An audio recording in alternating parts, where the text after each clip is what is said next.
I think All Right Now is one of the greatest recorded moments of any British rock band ever. It's the riff. It's so simple, so infectious. So you get do da da.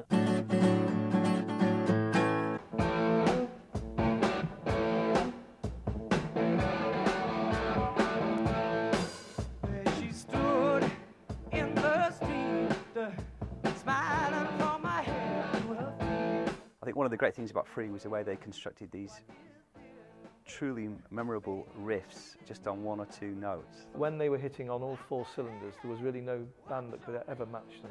There was a uniqueness, it was a perfect fit. It was the marriage of the perfect voice with the perfect instrumentalist, with two perfect writers in the band. I bloody loved them. All right now, baby, it's all right now.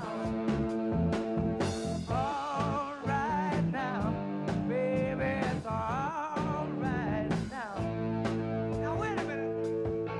Countless bands have tried over the years to capture what Free had, but no one's managed it because it was only something that those four individuals could create when they were together in the studio, and that's a remarkable understanding of different musical genres for a group of young men. Andy Fraser was 16 when he recorded his first album with Free, and the rest of the band, none of them were older than 18.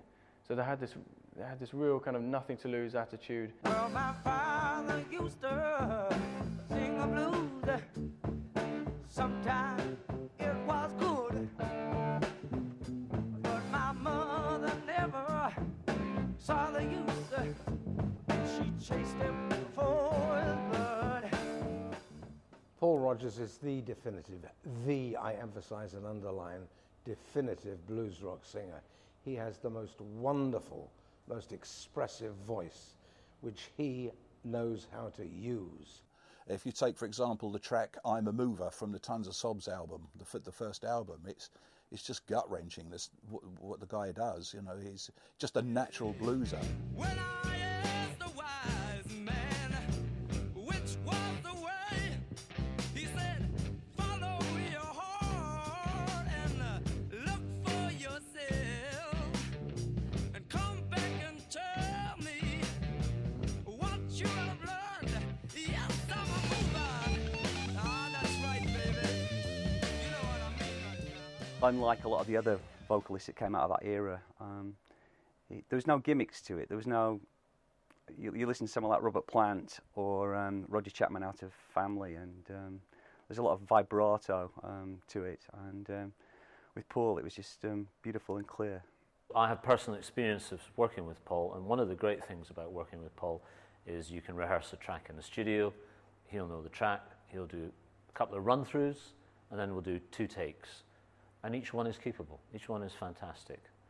He doesn't have to repair things, he's in tune, the phrasing is fantastic. He was never less than immaculate vocally on stage. I mean, he's one of those guys who I think is probably incapable of singing a bum note.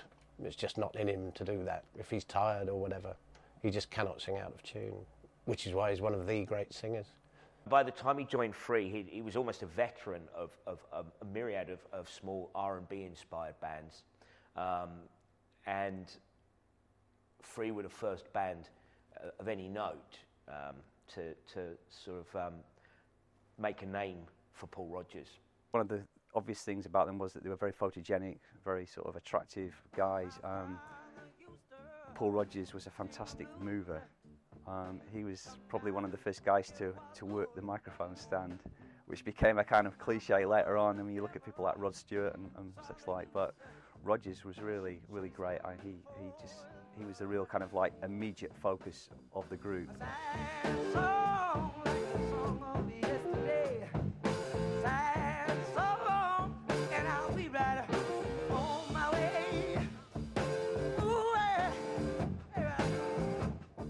Paul Kossoff's guitar playing was exemplified really by the word feel. He didn't have to put effects in between his Les Paul and his amplifier. It all came out of the fingers, from his heart to his fingers, to the strings and to the amp and to us. Kossoff was very much a child of the Clapton school, I suppose, mid-60s, British blues player. and he had this fantastic vibrato, more intense, more fierce than anybody else's. Rumour has it Clapton asked him how he did it. Didn't play too much, I think is the hallmark of it. Didn't over-egg the pudding, didn't go mad. You knew he could, if he wanted to, go in a long, definitive 22-minute solo like say, Blue Oyster Cult or whatever. He could do it if he wanted to, but he didn't. He was very economical as a lead guitarist and very little extraneous playing. His solos were very simple and quite singable, and as a accompanying player, when he was playing chords, he used very kind of big chords. He used all the strings. It was a band where there was just bass, drums and guitar. He would make his guitar parts sound as big as humanly possible. And there's a track called The Stealer, which was quite a big hit for them. And I'll illustrate what Paul would do to start this track and actually set up the track. And it comes from a sort of Robert Johnson blues background, yet he takes it into that sort of 60s style of blues rock. So this is from The Stealer, the Kossoffs track. It goes...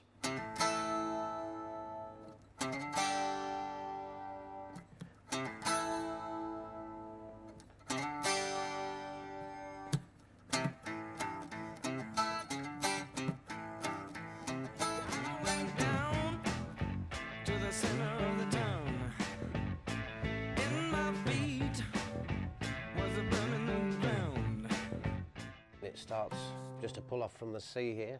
There's only 3 strings sounding there, the A, the E, and the A on the G string. So you've got... And there's a slide up to the D. And there you have the D on the A string, the open D, and the open G. Again, just 3 strings, 2 of which are playing the same note anyway. So you got...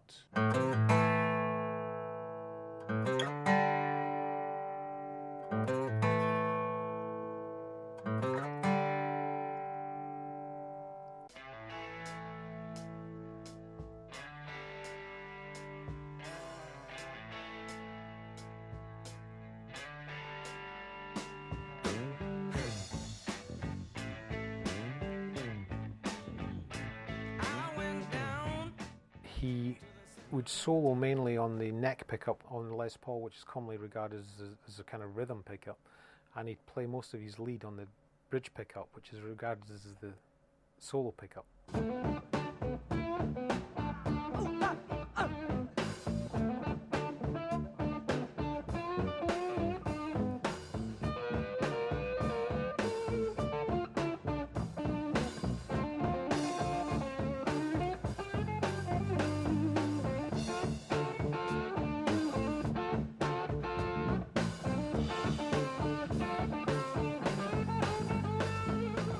Free were a 3-piece band with the vocalist.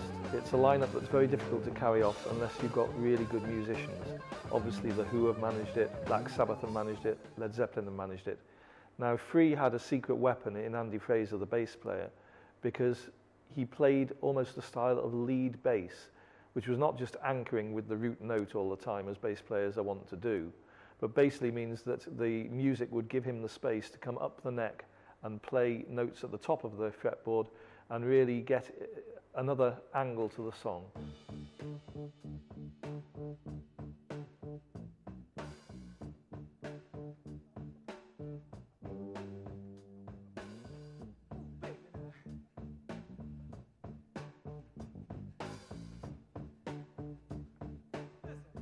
Behind the front piece of the vocals and the guitar, there's this guy just working away very simply on wonderful, funky little bass lines. Very distinctive bass player, not scared to go up the neck, which a lot of bass players in those days stayed way down the bottom end.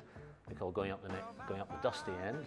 Andy Fraser's bass playing was, I think, for the type of music they were playing, was pioneering. At times he had a lot of expansiveness in his playing, and at other times he had quite busy playing, but he was clever with making it busy. He didn't seem to clutter his music.